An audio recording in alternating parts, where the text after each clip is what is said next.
Ngayong araw, tatalakayin natin ang pinakauna o madaling bahagi ng mathematics.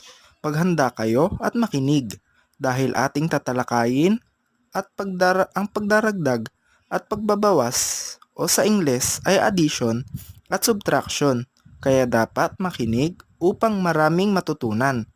Bago tayo magsimula, ay may papakita akong mga halimbawa ng pagdaragdag at pagbabawas. Ito ay makikita ninyo sa screen. Sinasabi dito na ang 1 plus 1 kapag pinagsama ay 2. At sa pagbabawas naman, 1 minus 1 ay 0. Marami pang mga halimbawa. Bago tayo ngayon, nakita na ninyo ang halimbawa ng pagdadagdag at pagbabawas. Dadako na tayo sa ating aralin. Ang ating aralin ay addition o pagdadagdag at subtraction o pagbabawas. Kapag sinabing addition, ito ay ang pinagsasama na dalawa o higit pang numero upang mabilang ang kabuuan ng pinagsama-samang numero. Ang trabaho ng addition ay ang pagdadagdagin at pagsasama-samahin ang mga lahat ng numero na nakahanda.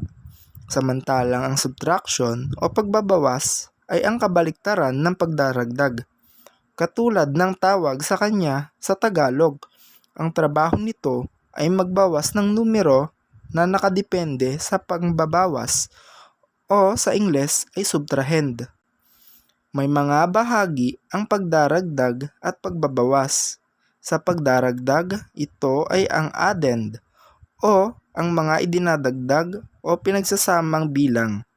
Sum naman ang kabuuang bilang ng pinagsama-samang mga numero. Samantalang sa subtraction o pagbabawas ay may bahaging minuend na siyang babawasang bilang at subtrahend naman ang gagamiting pambawas. Kung sum ang tawag sa pagdaragdag ng kabuuang bilang ng pinagsamang numero, sa pagbabawas naman ay difference o ang kabuuang bilang naman ng binawas na numero. Ito ang mga halimbawa ng pagdaragdag at pagbabawas. 8 plus 2 ay 10. Sa itaas na bahagi at ibaba ay tinatawag na addend. Katulad ng sinabi ko, ito ay ang dalawang numero na pagsasamahin upang mabuo ang kabuuang numero o sum na makikita ninyo sa pinakababang bahagi. 6 minus 2 ay 4. Ito naman ay ang halimbawa ng pagbabawas. Ito ay may mga bahagi na tinatawag na minuend na nasa pinakataas na bahagi at ang gitnang bahagi ay subtrahend na ginagamit pang bawas sa minuend. At sa pinakahuling bahagi ay difference na siyang kabuuang bilang ng nabawas. Ito pa ang ibang bahagi ng pagdaragdag. 6 plus 3 ay 9, 2 plus 4 ay 6, 5 plus 2 ay 7, 2 plus 7 ay 9. Ang mga ito ay ang pagdaragdag na pang-isahang numero lamang. 10 plus 15 ay 25, 12 plus 11 ay 23, 19 plus 11 ay 30, 18 plus 16 ay 34. Ang mga ito naman ay tinatawag na dalawahang numero o double digit sa Ingles. Ang sumobrang numero ay dadalhin sa pangalawang numero na mula sa kanan ay dadalhin o ilalagay sa kaliwa. Sa Ingles, tinatawag itong carry, na ang ibig sabihin ay dalhin. Ang terminong ito ay ginagamit sa pagdaragdag sa mga dalawahan o higit pang numero kapag magbibilang. Ito rin ay tinatawag na patakaran sa pagdaragdag na siyang karaniwang ginagawa kapag may humigit na bilang sa 10.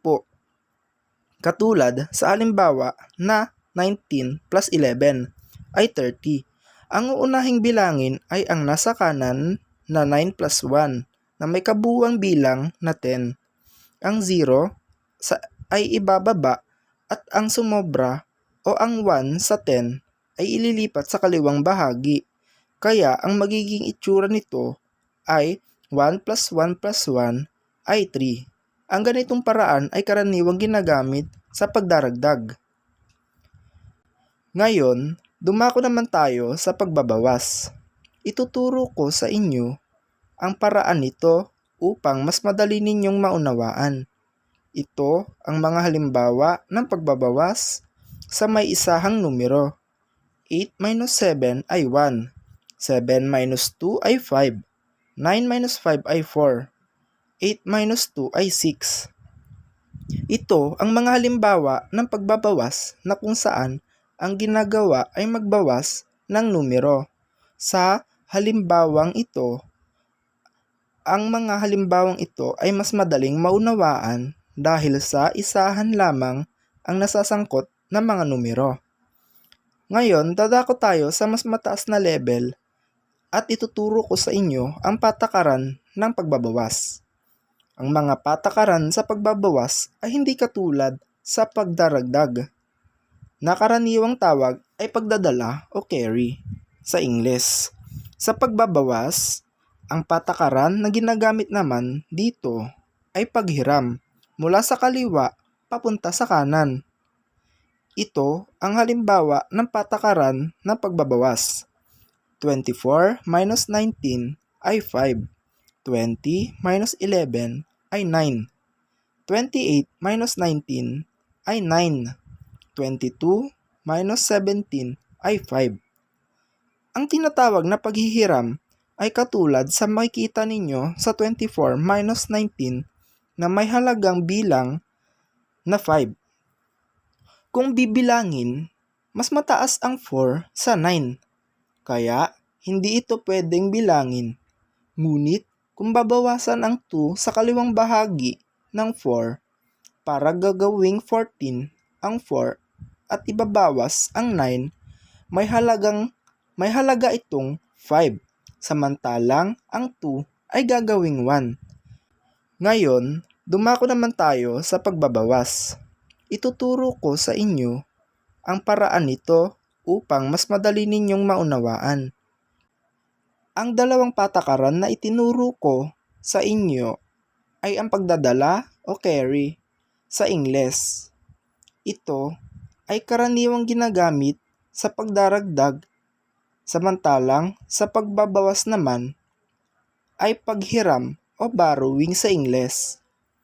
Ito ay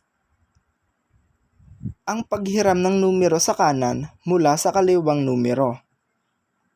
Itong mga patakarang ito ay ang pinakamahalagang bahagi sa matematika dahil kung hindi ito mapag-aaralan, hindi mabibilang ang kabuuang bilang ng mga numero. Sa kabuuan, ang addition at subtraction ay ang 2 sa 4 na halimbawa ng mga operasyon sa matematika na tumutulong sa atin na magkwenta o magbilang. Ito ang karaniwang ginagamit sa araw-araw upang magkwenta ng mga bagay na ating nakikita at pag-analisa sa bawat sitwasyon na kinasasangkutan ng pagbibilang.